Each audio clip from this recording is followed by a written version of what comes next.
प्रदूषण पर्यावरण में उपस्थित सजीव तथा निर्जीव दोनों के लिए हानिकारक प्रभाव डालने वाले पदार्थों की उपस्थिति प्रदूषण कहलाती है। प्रदूषण को वायु प्रदूषण, जल प्रदूषण, मृदा प्रदूषण तथा ध्वनि प्रदूषण में वर्गीकृत किया जाता है। इस अध्याय में हम वायु एवं जल प्रदूषण के विषय में अध्ययन करेंगे।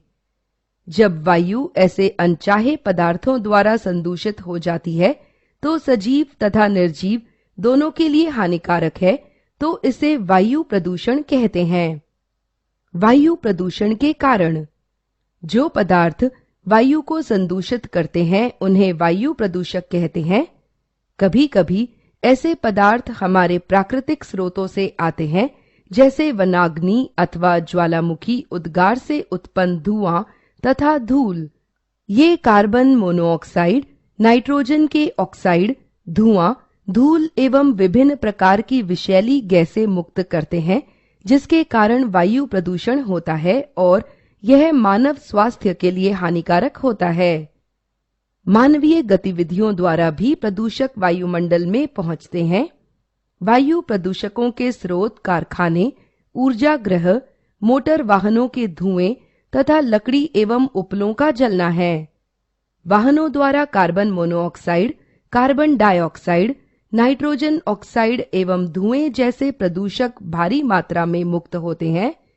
कार्बन मोनोऑक्साइड पेट्रोल तथा डीजल जैसे ईंधनों के अपूर्ण दहन के कारण उत्पन्न होती है। यह एक विषैली गैस है। यह रक्त की ऑक्सीजन वाहक क्षमता को कम कर देती है। इसके परिणाम स्वरूप तंत्रिका तंत्र तथा रोगी को हानि पहुंचती है। वायुमंडल में विशेष रूप से सर्दियों में एक घनी कोहरे सदृश परत दिखाई देती है। यह धूम कोहरा है जो धुएं तथा कोहरे से बनता है। धुएं में नाइट्रोजन के ऑक्साइड मिले हो सकते हैं, जो अन्य वायु प्रदूषकों तथा कोहरे से संयुक्त होकर धूम कोहरा बनाते हैं। धूम कोहरे के कारण सांस संबंधी परेशानियां जैसे अस्थमा, खांसी तथा बच्चों में सांस के साथ हरहराहट उत्पन्न हो जाती है।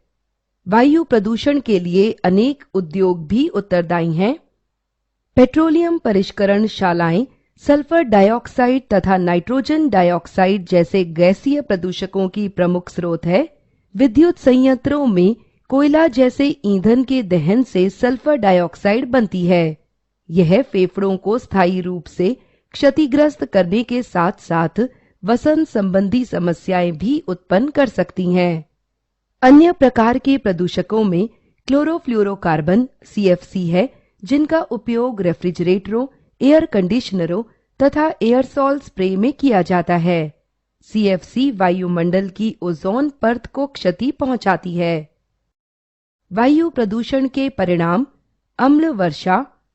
उद्योग और विशेष रूप से तेल परिष्करण शालाएं सल्फर डाइऑक्साइड तथा नाइट्रोजन डाइऑक्साइड जैसे प्रदूषकों को उत्पन्न करते हैं। ये गैसें वायुमंडल में उपस्थित जल वाष्प से क्रिया करके सल्फ्यूरिक अम्ल तथा नाइट्रिक अम्ल बनाती हैं।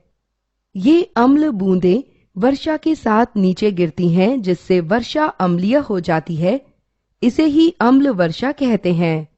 अम्ल वर्षा स्मारकों के संगमरमर का संक्षारण करती है।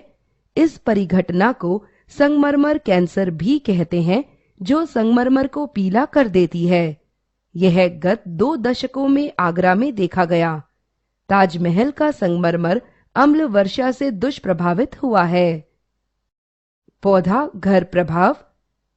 हम जानते हैं कि सूर्य की किरणें पृथ्वी की सतह को गर्म करती है। विकिरण का एक भाग जो पृथ्वी पर गिरता है, इसके द्वारा अवशोषित कर लिया जाता है और एक भाग वापस अंतरिक्ष में परावर्तित कर दिया जाता है। परावर्तित विकिरण का एक भाग वायुमंडल में रुक जाता है। यह रुका हुआ विकिरण पृथ्वी को गर्म करता है। यह रुकी हुई ऊष्मा पौधा घर को गर्म करती है। पृथ्वी के वायुमंडल द्वारा विकिरण को रोकना एक जैसा है। यही कारण है कि इसे पौधा घर प्रभाव कहा जाता है। इस प्रक्रिया के बिना पृथ्वी पर जीवन संभव नहीं होता। परंतु अब इससे जीवन को खतरा उत्पन्न हो गया है। पौधा घर प्रभाव के लिए उत्तरदायी गैसें कार्बन डाइऑक्साइड, मीथेन तथा जल वाष्प है। जल प्रदूषण के अनेक कारण हैं, प्रत्यक्ष एवं अप्रत्यक्ष प्रदूषक स्रोत। प्रत्यक्ष स्रोतों में फैक्ट्रियों, परिष्करणशालाओं, जल संयंत्रों आदि से निकले अपवाह सम्मिलित है, जो नगरीय जल आपूर्ति में प्रत्यक्ष रूप से विभिन्न गुणवत्ता के तरल पदार्थ उत्सर्जित करते हैं। अप्रत्यक्ष स्रोतों में ऐसे प्रदूषक शामिल हैं जो मृदा या भूमिगत जल प्रणाली तथा वर्षा जल के द्वारा वायुमंडल से जल आपूर्ति में प्रवेश करते हैं। मृदा तथा भूमि जल में मानवीय कृषि क्रियाओं के अवशेषों, उर्वरक, कीटाणुनाशी आदि तथा औद्योगिक अपशिष्टों के अनुचित निस्तारण के कारण इनके अवशेष उपस्थित रहते हैं। मानवीय क्रियाओं जैसे वाहनों, फैक्ट्रियों एवं बेकरी से निकले गैसीय उत्सर्जन से भी वायुमंडलीय प्रदूषक उत्पन्न होते हैं। प्रदूषकों को व्यापक रूप से जैविक, अजैविक, रेडियोधर्मी तथा अम्ल या क्षार श्रेणियों में वर्गीकृत किया जा सकता है। पेयजल तथा जल का शुद्धिकरण। जो जल पीने के लिए उपयुक्त होता है उसे पेयजल कहते हैं।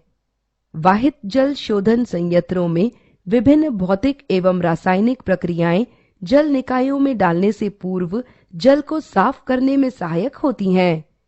इसी प्रकार निगम निकाय घरों तक जल आपूर्ति करने से पूर्व जल का उपचार करते हैं।